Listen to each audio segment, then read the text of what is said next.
everybody, so today's lesson is going to be on why you need an email list. And I think this is the one thing that you'll hear me and every other person talking on this topic say, which is, I wish I'd started an email list sooner. And I think the reason we all feel that way is because it's really easy when you're starting to be like, email list? Like, that's if you're way bigger and you have a lot more going on. And so you feel like, or at least I did, that like your business is too small to like need an email list, or I'll just stick it on Facebook and everybody I know is on Facebook, so then they'll know. And the reason you need an email list, and just go ahead and start it super early, even if the only people on it are like you and your mama and like your best friend, and that's fine. Just go ahead and start an email list and get in the habit of using it as a business instead of just, like I said, emailing people yourself or putting it on Facebook or whatever it is that you kind of feel like your easier route would be. Because if you're going to treat what you're doing as a business, you need to have a business email address and get in the habit of good email practices. And you will, believe it or not, you will eventually end up with people growing an email list, and you'll end up with more people on it than just your mom and your best friend and yourself. So you will need a place that is more professional, because you want to give people the option to be able to easily unsubscribe to your email list, because you only want the people on your email list that, are awesome and want to be there. So, you don't, just like you don't want to be stuck on an email list that you don't want to be on, you don't want people to feel that way about you. So that way, instead of having to like email a person that they don't know and be like, hey, can you take me off this list? And then feel awkward about it, they can just hit unsubscribe, which is way more professional. And also it will, if you're trying, most importantly, if you are trying to email, let's say you are growing an email list and you've just been adding it to like contacts on a Gmail account and sending it out, once your email list gets bigger, and I don't know what the magic number is, but whatever amount that is then deemed like scammy with email servers, because you know how they're trying to protect you from getting scam email, which is a good thing. It looks suspicious if you as a person from like a random Gmail account are sending out like 50 emails all to a bunch of different people with the same subject line, and that looks fishy. So it's got way better chance of being sent to people's spam folders, whereas, and this is where I don't understand all the tech, but if you have a email list that's through like a third-party provider like MailChimp send it out, they know what they're doing, and they can kind of, I believe what it is they kind of stagger the emails going out, so it doesn't, basically they do all the magic stuff behind the scenes to make it to where your emails actually get to people's inboxes and not their junk folder. And of course that's not a perfect system, so you always want to, that's why you see people in business emails be like, please add this email address to your contacts. Or, make sure that this is in your inbox and not your spam folder. So, I mean, there's no, like, perfect system with it, but it's definitely way helpful. So, I'm going to show you on just, like, a screen recording how to set up a MailChimp account and, like, a template. And this is where, in the last video I did, I talked about, I showed you how to make a logo, because, you're trying to make it look professional. So, get yourself a logo and some decent-looking graphics, and, I'll show you here real quick how to set up MailChimp, which is pretty easy. So MailChimp's not hard, but they have it just looks weird. Like they just kind of use weird terminology for stuff. I'm currently the webmaster for our local Spinners Guild, because I was like, I already had a MailChimp account, and it's a pain to figure it out if you don't already know what you're doing. So now you will know what you're doing. So let's go set up an email list for you. So first, a little disclaimer. When you're signing up for your free MailChimp account, I'm assuming we'll walk you through a place where you're going to put in your from email. So it will give you, if you try to enter a Yahoo or Gmail account, it will kind of pop up and be like, we don't recommend this or whatever. And so that's called a free email address, like Yahoo or Gmail, versus like a domain address like Erin@craftyhousewifeyarns.com. So if you are just starting out and you just have an Etsy site and you don't have like a email address that's like, connected to a website or a domain, then you're going to have a free email address. You can still use that, and so I wouldn't let that stop you from, don't hold up here, because you should be able to go back into the account later if you do get a website or a domain and go into account and edit your from email address. So I wouldn't let that stop you from signing up. Make yourself a free account that's like SusieQ at SusieQsCoasters.com or at gmail.com. Plug that in. It will pop up and be like, hey, we don't recommend this, but just go anywhere. I will link this page, which is from their help section, that's just very helpful and will explain things to you. It has solutions. It looks like if you are using a free email, that MailChimp actually will help you out by kind of in the from section when it's going out. I guess they kind of slightly change the from, it looks like, so that it's not looking spammy and more of your emails will get delivered. So like, that's cool of MailChimp. Thank you. So they do try to help you out with that as much as you can. So I will link this and you can look into solutions, or you can just be like, cool, MailChimp, thanks for making that better for me, and then worry about getting a domain email later. So I will link this exact page in the show notes. So this is a MailChimp account that's basically empty. It was a barbecuing blog my husband and I were talking about, and since I wanted us to follow my own advice of you should always start an email list, even when you don't have anybody you're really emailing, we set this up. So that's why it looks like there's nothing in here, which is perfect for showing you how to start. So I'm assuming at this point in time that you walked through the sign up with MailChimp for a free account, and that, you entered your from email address, linked your website, all that good stuff. What I mainly wanted to show you here was their terminology can be a little weird. What I would call email list, they are calling audience. And that is basically, and I think they have you kind of set up your first one. So this one, we just have one that's sign up email. It literally has like 2 contacts on it because we have done nothing with this. So that's my one email list we have. You see it's located under the audience tab. And I'm not going to click into anything because I don't want to show anybody's email addresses. But your email list is basically collects the audience or the emails. That's where they go, is in your email list. And then that's basically your contacts of people that you would be sending emails to. So your next question, I feel like, would be, but, okay, so now I have, people on my email list and I want to send out an email. How do I do that? So you're on the dashboard here and you're like, I don't see anything that says the word send an email anywhere on here. Well, you're right. It's not. So what they're calling email is the word campaign. So when you're sending out an email, just scratch the word email from your mind. When you're doing it in MailChimp, it's called creating a campaign and sending it out. And so you click on create, and then you can click, it does have the word email here, or you can also access it through campaigns. But see, then here it's like create an email at once campaign name. So we're going to call this barbecue email.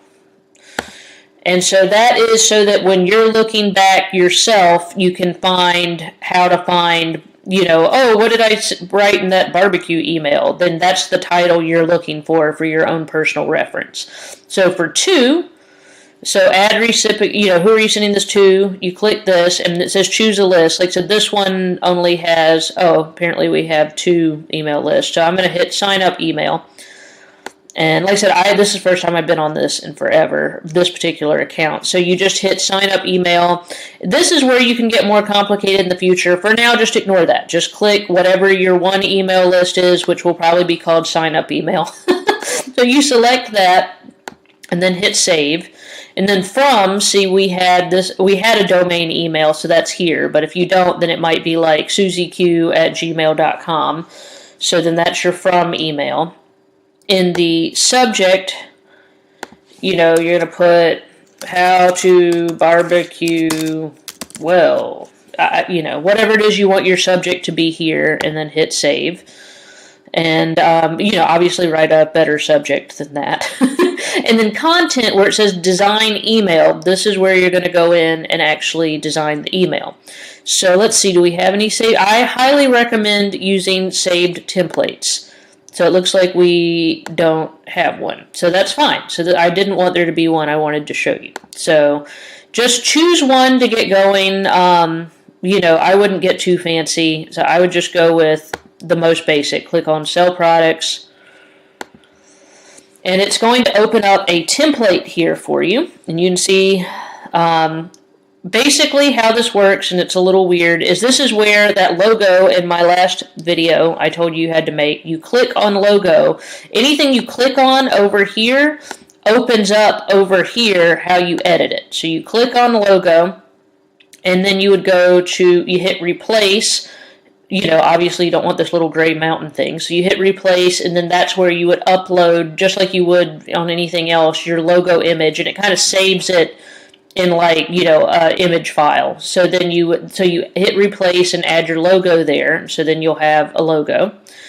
And if you want to change the color, let's say we want that to be red. I wouldn't recommend that particular color of red, but let's say we did. It's a barbecue thing, so we got red. And then you've got your logo, so pretend that's a spiffy looking logo. And then same thing here. If you want to add a picture of whatever it is, you hit replace anytime you want a picture. So just like I said, it's weird. You click here, and then it opens up this box over here. You hit replace or edit or whatever. If you want to add a link, so let's say we, you know, put a picture of a product here. We hit replace, uploaded the picture of the product, and we wanted to hit a link to like your Etsy shop. You hit link, and then type in, you know, whatever the Etsy shop link is here, and then hit insert. And then that way, if somebody clicks this image, it will take them to like your Etsy shop where they could buy, you know, the listing where they could buy it. So then here, you know, this is once again, instead of clicking here and then getting like the little cursor here where you can type, it's a little weird because you click here, it opens it up over here. Then any changes you make here happen over here. So that's the, like I said, it's a little odd to get used to. So, you know, you write in like, yay, coasters are great, or whatever it is you're putting in here. And these are the buttons. Once again, you click on the button if you want it to say go buy coasters or barbecue. This is horrible. So whatever it is you want the coaster to say, you put here. Link to a web address. You know, you can choose different things if you want to put in here, but it's probably going to be a web address for like your Etsy shop. So you would put the link here that you wanted it to go to, and then click save. You can change, if you hit style, you can change, you know, border, no border, you know, I mean, you can get like official with that. If you want to change the color to go with your logo, let's say, I think we're saying our pretend logo is this red color, you can change that. You know, you can change the font. I wouldn't get too crazy, but this is where, like I said, in our last video, we did talk about setting up branding and a logo. So I would say just keep it pretty clean, you know, black, white, and like, you know, your logo color, maybe like gray in your logo color. And the idea with this template is we're setting it up to where you don't have to do this every time. So your logo that you made is going to be here. If your brand color is red, then that's going to be red. And then you set this up like you want it. And then you hit, this was the other thing with MailChimp that confused me, was I kept, for whatever reason, not being able to find like the save button. It's down here on the corner. So the save or next or send, like their action button, always seems to be down here at the corner. So click that, and then that's going to save it.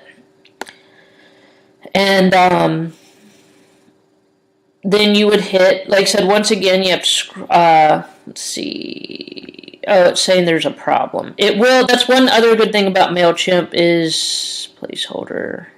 Oh, yeah, see, it was not going to let me send this because I obviously did a bad job of setting this up. But if you don't have any of these problems and you actually made an email, it'll say send instead of resolve. And then you can send it out to your group. Okay, so to save a template, you can make a couple different ones. So like I said, pretend your logo's here and that this looks all nice and has, your logo and branding colors in here like you want and your fonts that you want it to be. So pretend this looks nice. And I would maybe, if this was your template for selling products, and then you get it set up where you would want it, basically so you can easily plug in each time. You can open up this template for selling products, and then you can just edit the pictures and edit the product, but you're not having to like retool and relink your button or your logo or find this color red. Like, that's all saved for you, so you're just changing out like the products and what like this says, so like what the description is. And then this is where you would add your link in for those products. So once you get this like you want it, come up here to save as template. And then let's call this, sell products, I guess is what they were. Sell stuff. There we go. And then click save. And so it says that this is under saved templates. So then when you're starting an email back at the beginning, so we'll hit save and close. Let's see if they'll let us do this. Click on campaign. So let's say we're starting a whole different, we already sent that one, so we're going to send another one.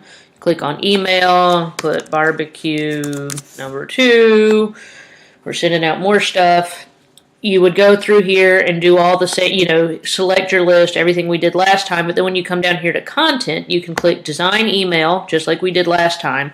But then instead of clicking, layouts are their layouts they've already put together for you, which is obviously nice. But if you've already made some, then you would click saved templates. And this obviously has a big question mark because I didn't finish doing it.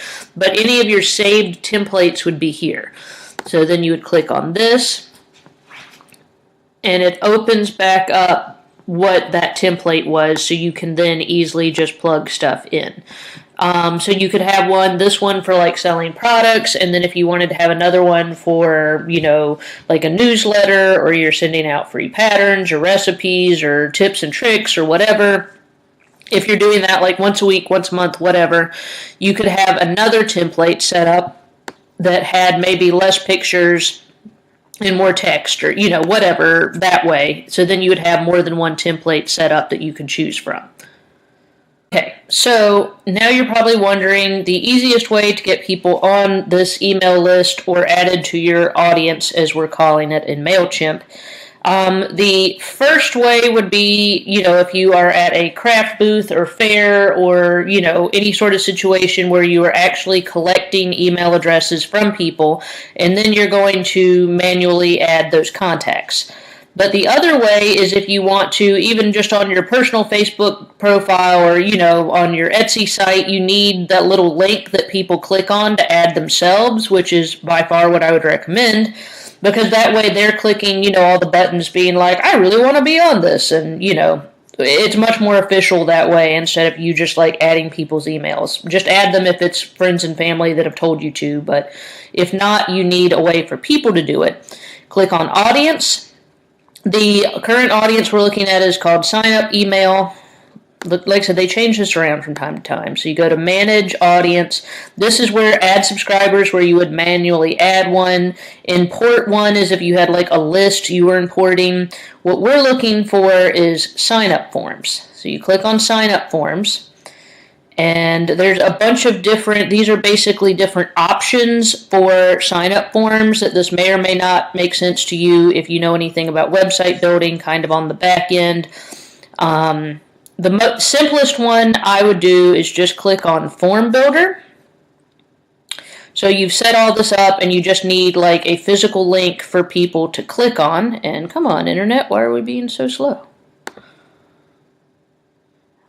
Well, now we're waiting on MailChimp. There we go. So then if you click on Form Builder, it will open to this. And here it should say sign up form. Like I said, this is a drop down menu. Don't mess with all of this. This is, more complicated than I'm getting into in this email. But for all you need to know is just make sure it is clicked on sign up form, which will be the default it will be on anyway. And, oh, look, see, we already did this. We'd added a logo. And so this is basically, if you open the page, what it'll say, like, join this for recipes and tips.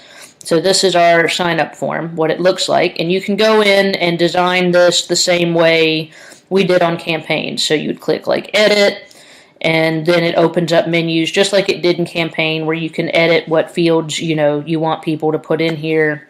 I recommend first name and email address. And then this is where, once again, having that logo, we made this logo on the Squarespace logo creator as well that I talked about in the other video. You can edit here, so this is where you would need to put like join, why they're signing up, like sign up for a newsletter, sign up for free recipe, sign up for a free pattern, like whatever it is, that they're signing up for. Make sure you're clear about that here. So that's showing you what I've already designed. But the important thing is this is the sign up form URL. So you can then forevermore cut, copy, and paste this URL into, like if it's an Etsy shop, in the About section, or, wherever it is that gives you the option. I would definitely type like, for an extra discount, click here to sign up for our email list, or for a free coupon, click here to sign up for our email list. This is what you're going to use. So all you do is you come here in Form Builder, under sign up forms, under audience. I know they make that hard to find. So audience, sign up forms, Form Builder, and you come here and highlight that and you copy it, and then you can use that link wherever you want to. See, like if you just open a new window on your computer and put that link in there, if I did that right. Copy,